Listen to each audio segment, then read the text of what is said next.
খবর 24 সাথে আপনাকে স্বাগত।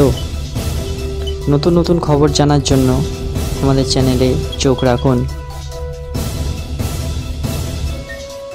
নমস্কার, খবর 24 সাথে আপনাদের স্বাগত। হ্যাঁ, সন্দেশখালীর বেতাজ বাদশাহ শাহজাহানের অত্যাচারে অতিষ্ঠ সেখানকার সাধারণ গ্রামবাসীরা। দেয়ালে পিঠ ঠেকতেই লাঠি ঝাঁটা হাতে মহিলারা নেমেছিলেন শাসক দলের নেতার অত্যাচার থেকে মুক্তির খোঁজে। যে প্রতিবাদ নিয়ে তোলপাড় হচ্ছে রাজ্য রাজনীতি। এই প্রতিবাদী মহিলাদের মধ্যেই একজন নাম প্রকাশে অনিচ্ছুক সন্দেশখালীর প্রত্যন্ত গ্রামের বাসিন্দা। উনি স্নাতকোত্তর পাশ করলেও চাকরি পাননি, তাই বলে মাথা উঁচু করে বাঁচতে ভোলেননি তিনি। সন্দেশখালীর গ্রামে গ্রামে টোটো চালিয়ে চলে তার সংসার। বৃহস্পতিবার যে মিছিল থানার উদ্দেশ্যে রওনা দিয়েছিল, সেখানে নেতৃত্ব দিতে দেখা গিয়েছিল জুতেকাকাই। সেই মিছিল থেকেই তরুণ প্রজন্মকে কিভাবে শাসক দলের নেতারা শেষ করে দিচ্ছে সেই অভিযোগ তুলেছিলেন তিনি।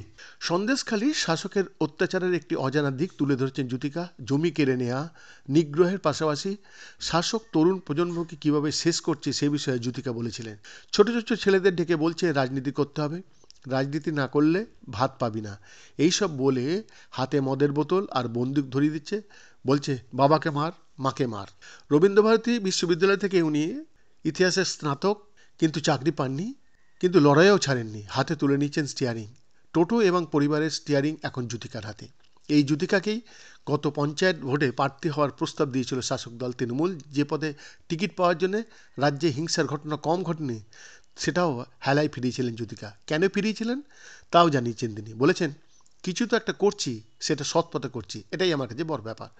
সৎ পথে জীবনযাপন যে আনন্দদায়ক, গর্বের, তাও জানিয়েছেন জুতিকা। এই সততার পাঠই এলাকার ছোটদের মধ্যে ছড়াতে চেয়েছিলেন জুতিকা। সেখানে শীত দানা সোজা রেখে সৎভাবে বাঁচার মন্ত্র। তাই তো অনেক ভয় ও চাপের সামনেও হাসি মুখে লড়ে যাচ্ছেন জুতিকারা। অত্যাচারীর খড়গ কৃপানকে রণভূমে পরাস্ত করতেই জুতিকারাই এখন সন্দেশখালীর ভরসা। বৈদ্যনাথ দাসের রিপোর্ট, খবর 24।